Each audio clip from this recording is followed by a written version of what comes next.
제가 대학 다닐 때 이런 농담이 유행을 했었습니다. 개그맨들도 이런 개그를 했던 걸로 기억이 나는데요. 친구에게 이렇게 얘기하는 겁니다. 한번 눈을 감아 보라고 얘기하는 거죠. 야, 너 눈 한번 감아봐. 그럼 이제 그 친구가 눈을 감습니다. 그럼 이제 다시 되뇌어 질문합니다. 뭐가 보이는데? 당연히 눈을 감으면 아무것도 안 보이죠. 그럼 얘 대답을 합니다. 아무것도 안 보이는데? 그럼 막 웃으면서 그게 너의 미래야. 이런 말도 안 되는 썰렁하죠. 그런 얘기를 95년도, 2000년도 초에 하고 했었습니다. 오늘 설교를 준비하면서 그때 했던 유머들이 기억났던 거는 아마 그때의 시대 상황을 그런 유머가 담고 있지 않았는가라는 생각이 좀 들었기 때문입니다. 제가 대학을 다닐 때부터 취업 전선을 휘청휘청거렸습니다. 그리고 많은 젊은이들이 70년대, 80년대 경제 호황기를 끝내가면서 어디로 가야 될지를 고민하는 시점이기도 했었습니다. 그러면서 이제 취업 준비, 지금보다는 그래도 덜 치열할 때였었어요. 지금 대학생들 보면 대학교 3, 4학년에 즐기지 못하지 않습니까? 그래도 저희는 학교 다닐 때 1, 2, 3학년 때까지는 조금 즐기다가 4학년 때 공부를 하는 수준이었는데 요즘은 1학년 입학하면 바로 취업 전선에 뛰어들듯이 공부하는 시절이지 않습니까? 그렇게 공부해도 취업 전선에 우리의 몸을 맡길 수 없을 정도로 냉혹한 현실이 우리 눈앞에 펼쳐져 있기 때문에 많은 사람들이 참 깜깜하다, 미래가 깜깜하다 이런 얘기 참 많이 했고 제가 대학 다닐 때도 그런 시초가 보였기 때문에 그런 얘기를 하지 않았는가 싶습니다. 어둡다라는 표현, 단순히 물리적으로 빛이 없는 것도 얘기하지만 우리가 관용으로 쓸 때는 모든 것에 반대되는, 좋음에 반대되는 것을 표현할 때 어둡다라는 표현을 쓰게 됩니다. 오늘 본문을 보니까 예수님께서 십자가에 못 박히셨을 때 여러 가지 특이한 현상들이 일어났던 걸 알고 계실 것입니다. 그 중에 대표적으로 물리적인 하나의 현상이 일어나게 되는데 그게 이 땅에 3시간 동안 온 세계에 어둠이 임하는 사건이었죠.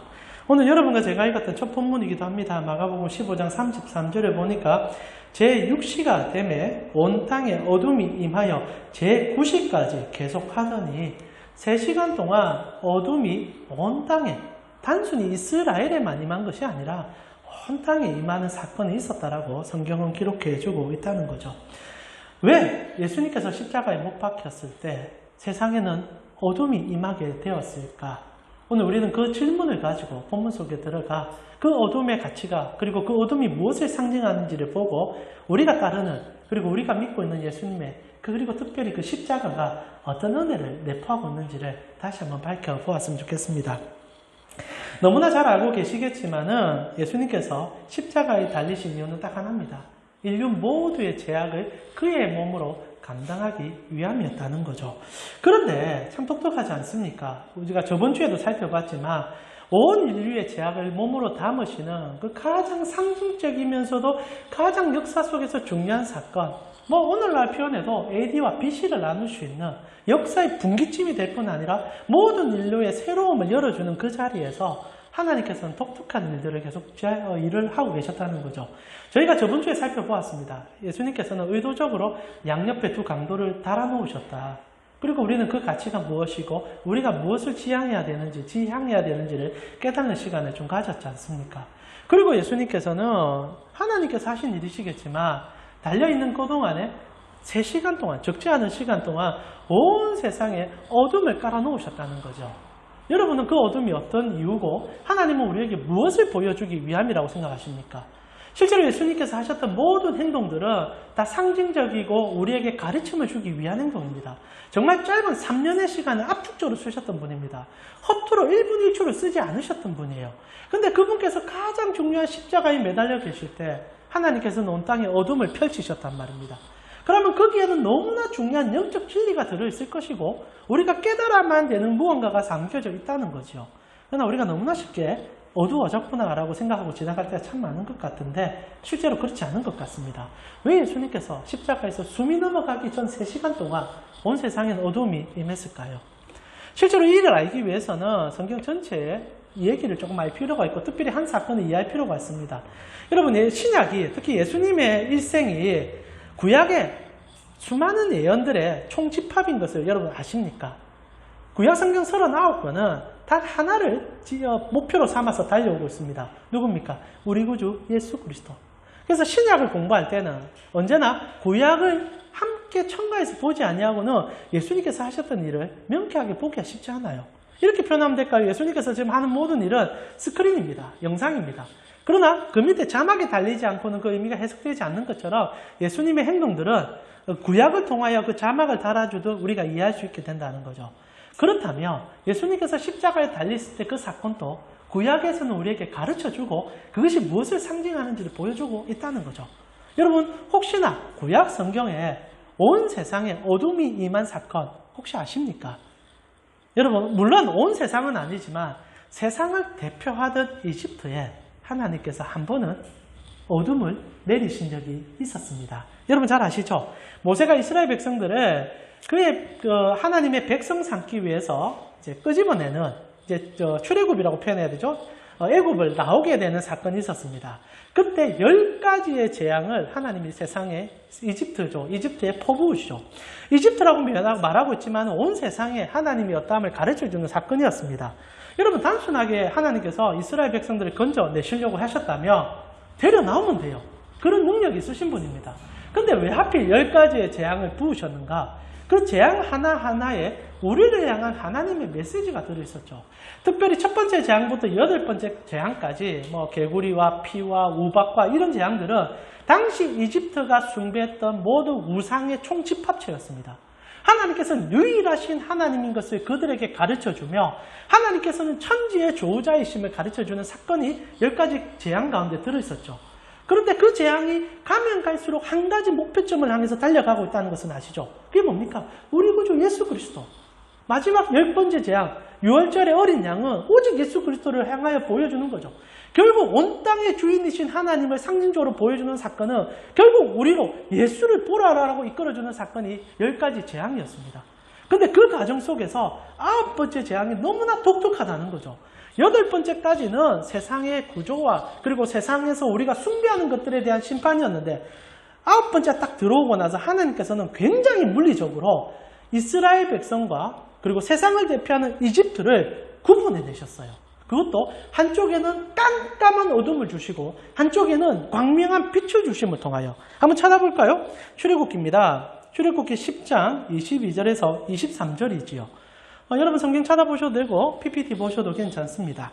자, 제가 대표로 한번 읽어드리겠습니다. 모세가 하늘을 향하여 손을 내밀매 캄캄한 흑암이 3일 동안 애굽 온 땅에 있어서 그 동안은 사람들이 서로 볼 수가 없으며 자기 처소에서 일어나는 자가 없으되 온 이스라엘 자손들이 거주하는 곳에는 빛이 있었다라고 얘기합니다. 자, 6월절을 향하여 나아가는 마지막 재앙이 흑암과 빛을 나누어 놓는 일이었다는 거지요. 결국 이것은 상징적으로 분리를 얘기합니다. 하나님을 아는 백성들은 영원한 빛 가운데 거할 것이고 하나님을 알지 못하는 자들은 영원한 어둠 가운데 갇힐 것을 가르쳐주며 그 길을 위하여 우리가 예수 그리스도 한 분만을 바라봐야 된다는 하나님의 로드맵이었죠. 그런데 말입니다. 단순히 이게 분리였을까? 아마 출애굽을 했던 백성들은 우리가 선택받아 빛 가운데 있구나 라고 생각했겠지만 이 일은 예수 그리스도께로 오셨을 때는 더욱더 구체적으로 이 어둠이 무엇인지를 가르쳐주는 사건이 되었다는 거예요. 실제로 여러분 출애굽기를 자세히 보면 이 어둠은 너무나 독특한 어둠이었습니다. 이 어둠이 어떤 상태였냐면 여러분 10장 21절에 이 어둠을 상징적으로 표현해낼 때 이런 구절을 성경이 써놓았기 때문입니다. 제가 한번 볼게요. 여러분 같이 한번 눈으로 한번 보세요. 여호와께서 모세에게 이르시되 하늘을 향하여 내 손을 내밀어 애굽 땅 위에 흑암이 있게 하라. 곧 더듬을 만한 흑암이라. 희한한 흑암이 3일간 임하게 됩니다. 자, 여기서 먼저 여러분 예수 그리스도의 사건과 이 사건이 왜 매치되는지는 이해하셔야 됩니다. 자, 출애굽기에서는 3일 동안 이 어둠을 세상 속에 두게 하죠. 근데 하나님께서 십자가에 달리셨을 때, 예수님께서 십자가에 달렸을 때는 똑같은 상징적 의미로 3시간 동안 그 어둠을 임하게 하셨습니다. 동일하게 이 사건이 연관된다는 것을 예수님이 보여주고 있는 거죠. 근데 그때 임했던 어둠이 무엇인가? 출애굽기의 상태에는 더듬을 만한 어둠이 이 땅에 임했다는 표현을 써요. 실제로 이 어둠은 그 시점에 단 한 번 임하고 이 세상에 단 한 번도 나타나지 않은 어둠인 것 같습니다. 원어적 의미로 그대로 살펴본다면 어둠이 만져진다는 표현을 썼어요. 만져지는 어둠. 여러분 혹시나 만져지는 어둠을 만져보신 적 있습니까? 어둠은 빛의 부재로 생기는 겁니다. 우리가 아는 그 한에는 그래요. 그래서 이 형광등을 다 끄고 커튼을 닫히면 이곳은 깜깜해집니다. 그러나 그런 어둠이 아니었다는 거예요. 출애굽기에 9번째 재앙에서 하나님이 내린 어둠은 만져지는 어둠, 구체화된 어둠, 삶에 느껴지는 어둠을 주셨다는 겁니다. 아마 빛마저도 삼켜버리는 어둠이었던 것 같아요. 한 번씩 영화를 보면 절대 악이 등장할 때 어둠을 내려 깔지 않습니까? 그러면 아무리 빛을 켜도 빛이 발산되지 않은 어둠들이 있습니다. 아마 예상은 할 수 없지만 그런 권능적인 어둠, 뭔가 존재하는 어둠이 그 땅에 임했던 것 같아요. 그리고 예수님께서 상징적으로 다시 한번 당신이 십자가에 달리셨을 때 온 세상에 그 어둠을 우리에게 보여주고 있었다는 겁니다. 자, 여러분, 만져지는 어둠이 뭘까요? 구체화된 어둠이 뭘까요? 여기에 우리가 중요한 질문을 던질 필요가 있다는 겁니다. 실제로 우리가 세상을 살아갈 때 제가 얘기해드렸지만 어둡다라는 표현은 단순히 빛의 부재를 얘기하지는 않습니다. 우리 모두 다 인류 전체가 공통적으로 어둡다라는 표현을 쓸 때는 똑같은 획일적인 얘기들 다 해요. 미래에 대한 어두움, 그리고 세상을 살아갈 때 보이지 아니함, 그리고 맹목적으로 따라가야 될 무언가가 부재될 때, 우리 삶의 가치관이 무엇인지를 깨달지 못할 때 우리는 모든 인류 전체가 동일한 표현을 씁니다. 어둡다라는 표현을 쓴다는 거예요. 그런데 유대인들도 똑같고 헬라인도 똑같고 나아가 우리 동양인들도 다 똑같습니다. 그리고 실제로 이 빛의 부재인 어둠이 아니라 우리가 일상적으로 쓰는 모든 어둠들은 구체화되어 있습니다. 여러분, 어둠의 끝이 무엇일까요? 여러분, 실제로 만져지는 어둠을 경험하신 적이 있습니까? 저는 목회자로서 만져지는 어둠을 많이 보았고 그리고 많이 경험했다고 자신할 수 있습니다. 우리 모두는 어둠을 경험하고 있고 만질 수 있어요. 저는 그것을 단편적으로 죽음이라고 말하고 싶습니다. 여러분, 죽음만큼 어두운 게 있던가요? 오늘 숨쉬던 어떤 사람이 내일 죽게 되면 그것만큼 어두운 게 없을 것입니다. 아무것도 할 수 없고 아무것도 빛은 발하지 않는, 아무 소망도 보이지 않는, 그냥 사라져가는 것. 여러분, 우리 인생은 언제나 어둠을 가까이 하고 있고 어둠을 지향하며 어둠을 향해서 나아가고 있는 인생들입니다. 예수님께서 십자가에서 온 세상의 어둠을 까시고 그리고 출애굽기에도 동일한 어둠이 함께 임했던 것은 딱 하나입니다. 우리 인생 자체가 실제로는 보는 척하지만 단 한 번도 보지 못하고 살고 있다는 것을 가르쳐 주는 거예요. 단순히 빛이 부재하기 때문이 아니라 물리적으로 보지 못하고 있고 물리적으로 경험하지 못하고 있다는 것을 상징적으로 보여준다는 겁니다.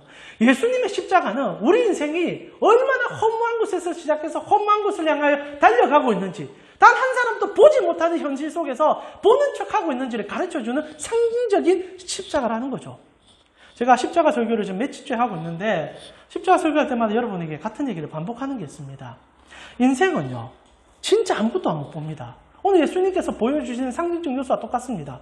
여러분, 솔직하게 우리가 하나님을 알기 때문에 답을 할 수 있는 것이지만 여러분이 하나님을 알지 못한다고 생각하고 답을 한번 해보십시오. 여러분, 왜 태어나셨습니까?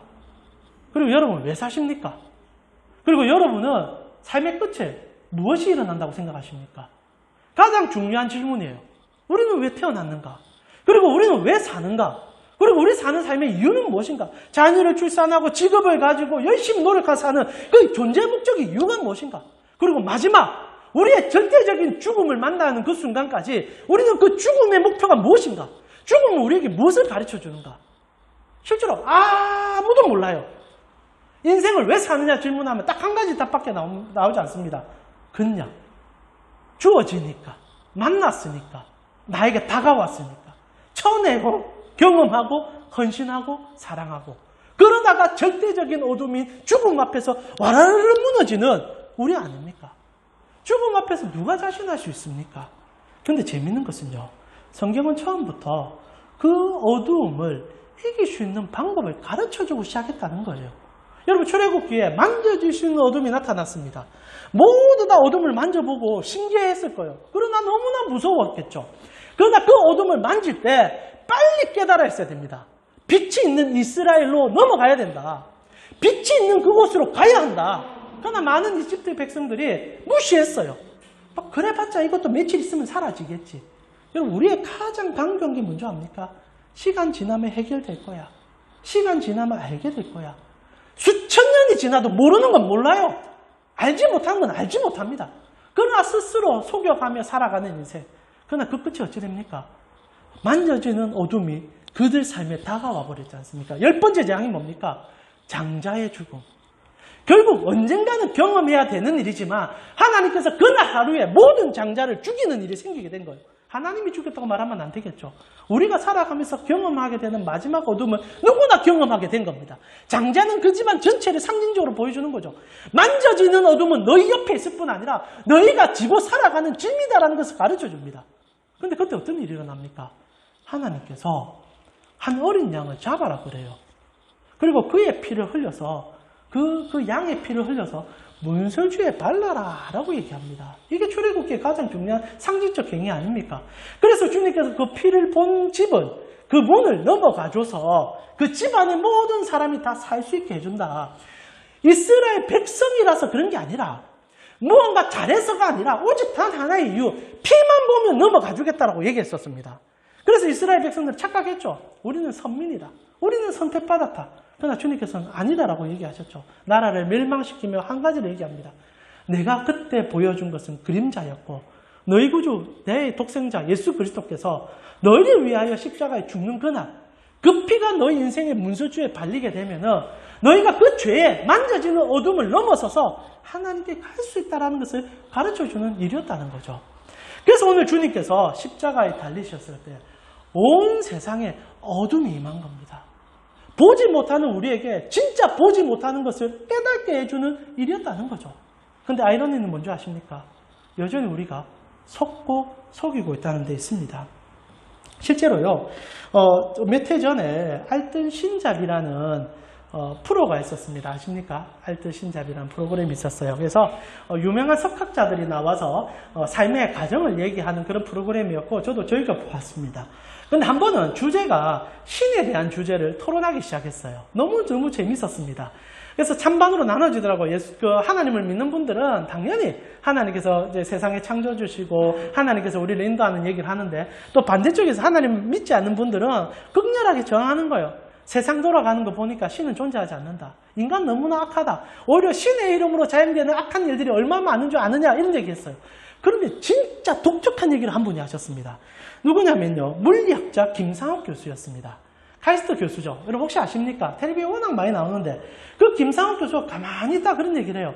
나는 불신자입니다. 나는 무신론자예요. 나는 신이 없다고 믿습니다. 그런데 신은 존재해야만 합니다. 갑자기 그 얘기를 하는 거예요. 이런 말도 안 되는 얘기가 가장 우리나라에서 석학자라 부르는 김상욱 교수, 그것도 물리학자의 입에서 튀어나온 거예요. 나는 신을 믿지는 않습니다.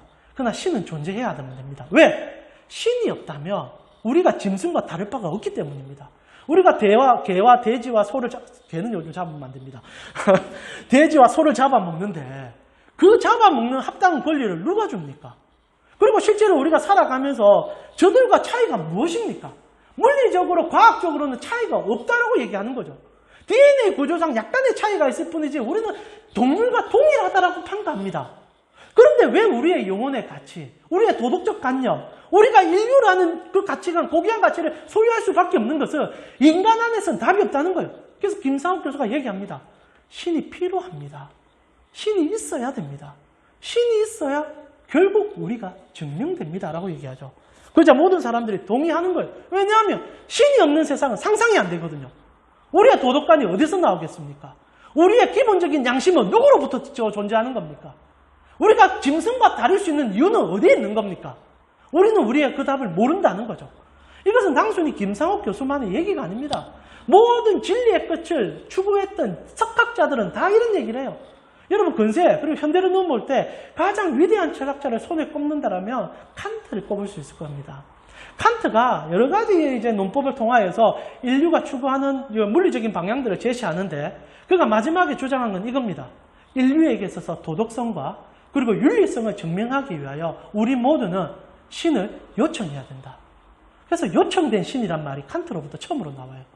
신은 요청되어야 된다. 왜? 신이 없으면 우리가 하는 이 모든 행동들은 가치가 절하되기 때문에, 아니 가치가 없어지기 때문에. 여러분 뒤집어 생각해 봅시다. 지금 지식인들이 말장난치고 있는데요. 실제로 그들은 본질적으로 인간이 인간되어지기 위해서는 신의 존재를 있어야 된다라고 말하는 거예요. 그런데 아이러니한 거는 안 믿어요. 쉽진 않아요. 그래서 여러분, 어거스틴이라는 위대한 신학자가 있습니다. 근데 그의 청춘은 너무나 절박할 정도로 세상 속에 휩싸여서 세상대로 살았던 인물입니다. 근데 그가 하나님을 만나고 나서 이런 얘기를 해요. 나는 진리를 피하면서 진리를 찾고 있었다. 이게 우리라는 거예요. 진리가 눈앞에 서 있는데도 진리를 못 보는 거예요. 그러면서 진리를 찾는다는 허무맹랑한 얘기를 하면서 온 세상 끝을 돌아봅니다. 온 책을 다 뒤져봅니다. 그러면서 하는 얘기가 이거예요. 신은 존재해야만 합니다. 그러나 나는 신을 믿지 않습니다. 이게 세계적인 철학자들과 과학자들의 답이죠. 어거스틴이 정확하게 그것을 꿰뚫어서 자신이 진리를 만나고 난 다음에 얘기합니다. 나는 젊었을 때 진리를 피해 다니면서 진리를 찾았습니다. 예수님께서 왜 십자가에 달리셨을 때 온 세상에 어둠을 뿌리셨는지 이해가 되십니까? 본다라고 얘기하면서 보지 못하는 자들의 안타까움 때문에 물리적인 어둠을 우리 눈앞에 펼쳐주신 거예요. 그러면서 예수님께서 마지막에 무슨 얘기 하십니까? 엘리 엘리 라마 사박다니 어찌하여 하나님 나를 버리십니까? 절대적인 외면, 하나님께서 우리를 보지 아니하는 상황, 온 인류가 가고 있는 그 길. 그래서 우리에게 주님의 십자가는 유일한 통로가 되고 유일한 길이 된다는 겁니다. 다시 한번 질문할게요. 여러분은 왜 태어나셨습니까? 왜 존재하십니까? 왜 사십니까? 그리고 무엇을 향하여 가고 계십니까? 오늘 그 모든 답이 십자가에 다 들어있다 이 말입니다. 그래서 예수님께서 오늘 십자가를 지시면서 우리에게 여러 가지 상징적 요소를 보여주는데 가장 중요한 사건 하나를 보여주시잖아요. 그것이 휘장이 찢어지는 사건이었습니다. 여러분, 우리가 함께 살펴보았지만 오늘 본문에 15장 38절에 보니까 우리 같이 한번 읽어볼까요? 같이 읽겠습니다. 이에 성소 휘장이 위로부터 아래까지 찢어져 둘이 되니라. 오늘 본문의 가장 중요한 본문입니다. 제가 오늘 설교 중간에 여러 가지 좀 뛰어넘어서 아마 좀 찾는데 시간이 걸린 것 같은데요. 자, 우리 다시 한번 읽어보겠습니다. 15장 38절입니다. 같이 읽겠습니다. 이에 성소 휘장이 위로부터 아래까지 찢어져 둘이 되니라. 사람들이 어둠 속에 갇혀 있습니다. 내가 왜 사는지, 무엇을 위해 가고 있는지, 그리고 우리가 무엇으로 존재하고 있는지를 다 모르고 실제로 아는 척하면서 최선은 다해요. 여러분, 가장 어리석은 인생이 뭔지 아십니까? 내가 뭐 하는지 모르는데 최선을 다하는 거예요. 바보예요, 바보. 근데 그 바보들이 우리 아닙니까? 내가 지금 왜 사는지, 내가 왜 이렇게 헌신하는지. 근데 예수님께서 십자가에 달리는 그날 우리는 깨닫게 된 거죠. 하나님이 우리를 만드셨고 하나님이 여전히 우리를 부르고 계시고 그리고 그 마지막에는 하나님 우리를 만나고 싶어 하신다. 예수님께서 유일하게 보여준 거는 그 깜깜한 어둠 속에 갇혀있는 그 너희의 눈을 뜨게 하여 하나님의 온전한 빛을 보라라는 거였습니다. 그래서 하나님께서 상징적으로 보여주시는 것이 예수님께서 십자가에 죽는 그 순간 성소에 있는 휘장이 찢어지는 일이었다는 거죠. 여러분, 휘장이 어떤 의미인지가 여러분에게 좀 잡히는 분도 계실 거고 잡히지 않는 분도 계실 것 같아요. 이 히브리적 사고인데, 그리고 물론 이제 하나님께서 모형으로 주신 사건이죠. 이스라엘 백성들은 1년에 단 한 번 그 민족적 차원의 죄를 용서받는 일이 있었습니다. 여러분, 우리가 기본적으로 인류 전체의 보편적인 양심이란 게 있지 않습니까? 그 양심이 우리에게 호소하는 건 딱 하나예요. 죄를 가지고는 신을 대면할 수 없다. 참 독특한 인식인데, 동일하게 죄를 가진 자는 하나님을 만날 수가 없지요. 그래서 하나님께서 인류의 죄를 1년에 단 한 번 처리해주는 기간을 이스라엘 백성들에게 보여줬습니다. 어떻게 보면 우리가 드리는 예배와 비슷한 행위인데, 여러분 잘 아시는 대속죄일이라는 것을 히브리인들에게 허락했어요. 이날은 유월절하고 좀 틀립니다. 유월절은 단순히 예수 그리스도께서 우리의 죄를 넘어주는 상징적인 사건을 보여주는 일이라며, 대속죄일은 우리가 어떻게 죄를 용서받는지를 가르쳐주는 사건이죠. 그래서 이제 대속죄일이 되면은 염소 2마리를 잡아옵니다. 아사셀 염소라 부르는 염소 아시지요? 그래서 한 염소는 이제 모든 이스라엘 백성들이 모이게 됩니다. 광장에 모이면 대제사장이 염소의 머리에 안수를 합니다. 그럼 이스라엘 백성들이 같이 울고불고 난리가 나요. 1년 동안 자기들이 지었던 죄악들 그리고 실수들을 토설하는 겁니다. 그러면 대제사장이 대표로 그 염소 머리에 손을 대며, 흑염소입니다. 대며 그 염소에게 그 시간의 모든 죄가 그 염소에 들어간다고 믿는 거예요. 믿어요. 이게 희한한 거죠. 실제로 그 염소는 그 죄를 받아들일 수가 없습니다. 그런데 첫 번째 염소는 그렇게 한 상황에서 광야에 그 염소를 던져버립니다. 죽으라고. 실제로 이제 성경은 던지라고 되어 있지만 던져놨는데 그게 돌아오는 경우가 있었거든요. 그래서 히브리인들이 목을 꺾어서 버려버립니다. 그래서 죄가 죽어버렸다, 광야에서. 라는 것을 가르쳐주고, 또 한 마리의 염소가 있습니다. 그 염소는 잡아가지고, 이제 목을 베고, 이제 어찌 보면 도축 처리를 하는 거죠. 그리고 그 피를 다 받아가지고, 이제 1년에 단 한 번 하나님을 뵈러 들어가는 성소가 있습니다. 성소는요, 성소와 지성소라는 곳으로 나누어져 있습니다. 이게 참 재밌는데, 성소는 이제 제사장들만 들어갈 수 있는 장소고, 이 지성소라는 것은 1년에 단 한 번 대제사장이 그 양의 염소의 피를 힘입어서 하나님께 나아가 이스라엘 백성 전체의 죄악을 하나님께 고백하여 용서받는 장소죠. 다른 말로 표현하면 1년에 단 한 번 실제적으로 하나님 만나는 날이 있다는 거죠. 그래서 대제사장이 그 피를 가지고 이제 성소, 지성소와 성소를 구분하는 휘장이 있는 겁니다. 거기에 휘장이 피를 먼저 뿌려요. 쫙쫙 피를 뿌리죠. 그래서 우리의 죄를 용서해 주시라고 고백하고 휘장 문을 살짝 열고 들어갑니다. 그러면 거기에 법궤가 있어요. 법궤에 그 피를 다시 뿌립니다. 여러분 시연자라는 거 아시지 않습니까? 법궤 뚜껑이 있습니다. 그 뚜껑에다 피를 잔뜩 뿌린 다음에 그렇게 하고 다시 대제사장이 살아서 나오게 되면 1년에 단 한 번 이스라엘 백성들의 모든 죄가 용서받는 날이 되는 거죠. 그래서 이것이 이스라엘 백성들에게 가장 중요한 절기요, 자기들이 하나님 앞에 살아가는 존재 목적이 되는 날입니다. 그래서 이 휘장은요, 엄청나게 어렵게, 그리고 1년에 단 한 번 어떻게 하든 뭐 여러 가지 방법을 써서 들어가는 통로였는데, 어느 날 예수 그리스도께서 십자가에 달리신 그날 휘장이 찢어져 버린 거예요. 쉽게 표현하면 누구나 들어오라 이겁니다. 1년에 단 한 번 그 여러 가지 일을 통해서 하나님께 나아가서 우리가 누군지를 깨달는 시간을 가졌는데, 이제는 그런 일 필요 없다. 이제는 오직 예수 그리스도의 십자가만 있으면 누구나 나 만나러 들어와라 된다. 이걸 보여주는 거죠. 그런데 정말 재밌는 거는 이 휘장이 찢어지는데, 만약 사람이 찢었다면 아래서부터 위로 찢어졌을 거예요. 밑에서 이렇게 잡아가지고 그 휘장이 여러 가지 천으로 되어 있어서 찢기가 쉽지 않습니다. 근데 만약 힘을 가지고 찢었다면 아래에서 위로 찢었겠죠. 근데 성경 뭐라고 되어 있습니까? 15장 38절에 휘장이 위로부터 아래로 찢어진 거예요. 하나님께서 예수 그리스도의 십자가를 보는 그날, 그리고 우리 인류가 당하고 있는 그 어둠이 거쳐지는 그날, 하나님께서 작심하고 휘장을 손으로 잡아 찢으신 거예요. 예수의 피를 힘입어. 하나님이 우리를 만나러 이제 오신다는 얘기입니다. 이게 우리 인생의 가장 큰 역사요, 기적이요, 은혜라는 거죠. 우리가 어두워서 우리가 무엇이고 우리가 어디로 가고 우리는 어떻게 지원받는지를 몰랐는데, 예수가 십자가에 못 박히는 그날 하나님이 휘장을 찢으시면서 당신이 우리를 보러 오겠다라고 얘기하는 거죠. 이것은 그냥 이루어진 일이 아니라는 겁니다. 하나님이 여러분 만나러 오신 거예요. 예수의 피를 힘입어. 그래서 우리가 모두 다 예수를 믿는 그날부터 하나님은 우리를 찢은 그 휘장을 통하여 오셔서 만나주는 은혜가 있는 겁니다. 이제는 우리가 휘장을 끌고 나갈 필요도 없어진 거예요. 하나님이 찢으시고 당신이 통과하여 우리 삶에 들어오셨다는 겁니다. 그것이 성령의 임하심 아닙니까?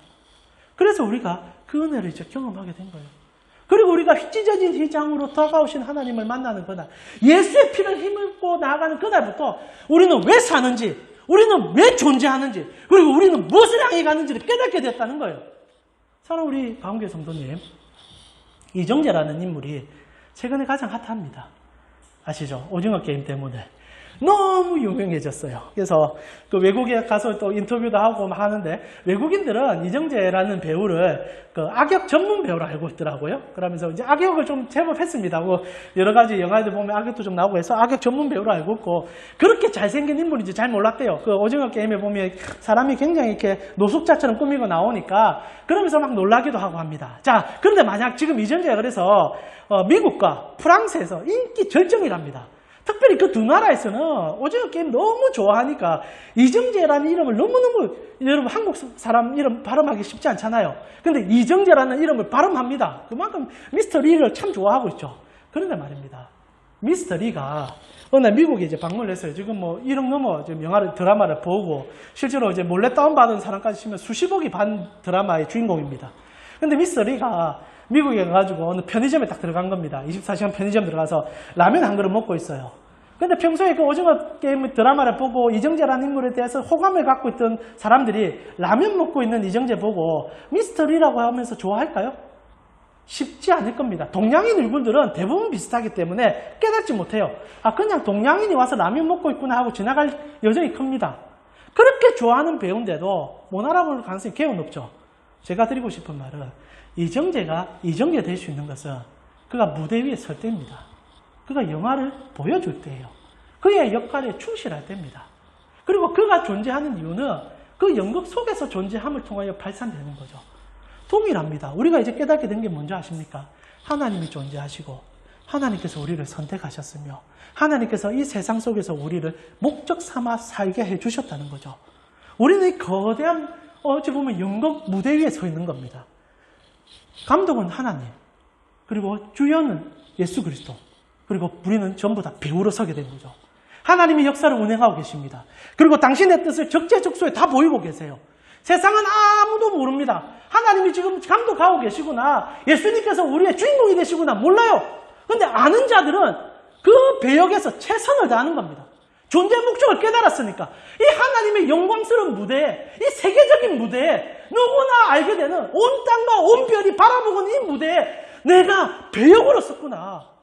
여러분, 그 오징어 게임에 엑스트라들 몇 명 나왔지 않습니까? 그 인도 배우라든지, 그리고 보통 이제 삼류 배우로 취급받던 그 여성 배우라든지, 그 배역 하나 잘하고 나니까 세계적인 스타가 되었잖아요. 하나님께서 그 거대한 무대를 우리에게 허락해 주셨어요. 이 지구라는. 그리고 우리를 그 존재성을 띠고 우리에게 다 개성을 주셔서 우리로 살아가는 여정을 만들어 놓으셨어요. 목적은 딱 하나입니다. 하나님의 영광을 세상에 바라며 하나님이 얼마나 사랑이 많으시고 하나님이 얼마나 크신지를 우리 한 사람 한 사람 통하여 온 우주가 다 보도록 만들어 놓은 거예요. 천사들을 보도록 만들어 놓은 거예요. 온 역적 세계가 우리를 바라보도록 만들어 놓은 거예요. 그리고 하나님이 우리를 걸작품으로 삼아서 나의 최고의 배우들을 보라. 여러분이 최고의 배우들이에요. 이정재 빡치는 배우들이에요. 나의 배우들을 보라. 저들이 하나님 나라를 위하여 얼마나 살아가는지 보라. 그래서 모든 천사들이 박수치고 있는 거예요. 그런데 정작 우리는 우리의 배역을 모르는 겁니다.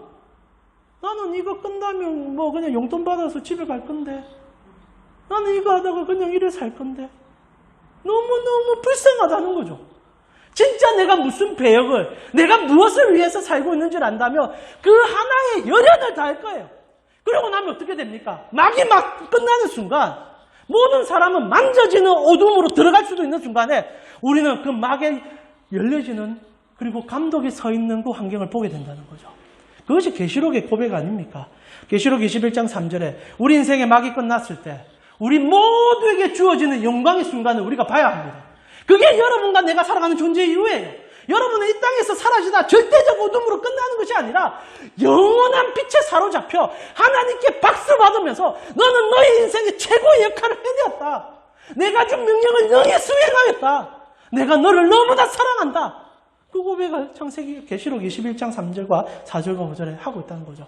우리 한번 읽어볼까요? 조금 길긴 하지만은 우리가 마지막에 우리의 배역이 끝났을 때, 우리 삶의 이유가 다시 한번 하나님 앞에 재조명될 때 우리 모두가 경험할 상황입니다. 한번 같이 읽어보겠습니다. 내가 들으니 보좌에서 큰 음성이 나서 이르되 보라, 하나님의 장막이 사람들과 함께 있음에 하나님이 그들과 함께 계시니라. 그들은 하나님의 백성이 되고 하나님은 친히 그들과 함께 계셔서 모든 눈물을 그 눈에서 닦아주시니 다시는 사망이 없고 애통하는 것이나 곡하는 것이나 아픈 것이 다시 있지 아니하리니 처음 것들은 다 지나갔습니다. 보좌에 앉으시니가 이르시되 보라, 내가 만물을 새롭게 하노라 하시고 또 이르시되 이 말은 신실하고 참되니 기록하라 하시고, 우리가 하나님을 다시 만나는 그날, 우리의 배역이 끝나요 영광된 주님의 무대 위에서 하나님의 찬란함을 보여준 그날, 그리고 우리의 생이 끝나는 그날, 우리는요 사망과 눈물과 애통이 없는 세상에서 주님과 영원토록 기뻐하는 그날을 경험하게 된다는 거죠. 최고의 배우에게는 최고의 보상이 따라온다 이겁니다. 그것이 무엇이냐? 예수 그리스도의 십자가가 보여준 그 길이었다는 거죠. 왜 하나님께서 어둠을 까셨는지 아십니까? 모두 다 하나님으로 지원받은 백성인데 내가 왜 사는지, 무엇을 하는지를 깨닫지 못하니 하나님이 물리적으로 보여주시고, 그리고 그 끝에 다시 한번 단 하나의 빛의 덩어리 예수 그리스도를 십자가 위에 매달아 놓으심으로 우리가 무엇을 위해 살아야 되는지, 우리가 어떤 존재인지, 그리고 우리는 마지막에 누구를 만나는지, 절대적인 어둠, 죽음의 어둠, 시체를 만지는 것이 아니라 하나님 앞에서 죽지 아니하고 썩지 아니하며 영광의 은혜를 만나는 그날이 있음을 예수 그리스도께서 부활하심으로 보여주셔서 우리에게 그 가치를 증명해내셨다는 겁니다. 말씀 마무리하겠습니다. 만져지는 어둠은 언제나 우리 주위에 있습니다. 우리 대부분은 만져지는 어둠을 손으로 만지면서도 모른 척하고 있습니다. 인류의 가장 아픈 일은, 현대에 있어서 가장 아픈 일은 만져질 수 있는 어둠이 옆에 존재하는데 그것이 없는 척하고 있다는 것이 인류 전체의 아픔입니다. 현대에 넘어와서 가장 발달된 기술 중 하나가 무엇이냐면 죽음을 처리하는 기술이에요. 여러 번 말씀드리지만 인류는 독특하게 언젠가는 대면해야 되고 누구에게나 있어야 돼서 그것을 보고 고민하게 만들어야 되는 어둠 자체를 처리하고 있습니다. 우리 옆에 영락공원만 가보세요. 옛날에는 그 공동묘지 같은 데 가보면 죽음이 얼마나 무서운 것을 깨달아서 우리 생에 대한 고민들을 하는 시간들이 있었습니다. 그래도 어두운 것은 사실이지만 요즘은 죽음이 미화되고 있습니다. 죽음이 처리되고 있어요. 여러분 요즘 오늘 아침에도 제가 나오면서 잠시 뉴스를 들었는데 하루에 수백만 명이 어둠 속에서 혼자 지내고 있다고 합니다. 얼마나 많은 사람들이 혼자 어디로 가는지도 모르고 무연고자들이 얼마나 많이 죽어나간지도 몰라요. 근데 여러분 그거 느껴지던가요? 실제로 그 누구보다 어둠이 가까운 시대요. 만져지는 어둠이 우리 옆에 있는데도 우리는 모릅니다. 그러면서 우리는 착각하는 거예요. 나는 잘 살고 있다. 나는 행복하다. 그리고 행복하기 위해서 살고 있다. 그러나 실제로 단 한 사람도 행복하다 말만 하지 실제적인 행복을 느끼지 못하는 시절 우리 구주 예수 그리스도께서 십자가를 달리시면서 단순히 여기서 누리는 것이 아니라 연결되어 끝까지 할 수 있는 은혜를 우리 삶에 부어주셨다. 이 말입니다. 십자가는 과거와 현재와 미래를 꿰뚫어 우리 존재 자체를 증명해내며 하나님이 누구시며 하나님께 가는 것이 어떤 삶인지를 가르쳐주는 유일한 길이 되었다는 거죠. 오늘 여러분은 이 값진 것을 귀로 듣고 마음으로 듣고 생각할 수 있는 은혜를 받으신 것입니다. 다시 한번 십자가 앞에 섭시다. 그리고 주님 앞에 나가셨으면 좋겠어요. 주님께서 오늘 또 휘장을 찢으셨습니다. 여러분의 인생의 휘장을 당신의 강력한 그 힘으로 독생자의 피로 아래부터 위로부터 아래로 잡아 찢으셨어요. 이유는 딱 하나입니다. 내가 너 보고 싶다. 내가 너 너무 만나고 싶다. 너는 나에게 있어서 최고의 주연 배우야. 너의 역할을 내가 가르쳐줄게. 너는 나와 함께 영원토록 눈물도 고통도 없는 곳에서 함께 살 자녀야. 이제 고개를 돌려서 그 주님의 음성에 귀를 기울이시고 여러분의 삶의 가정이 주님 있는 것을 고백하며 나아가는 그 은혜가 가득했으면 좋겠습니다.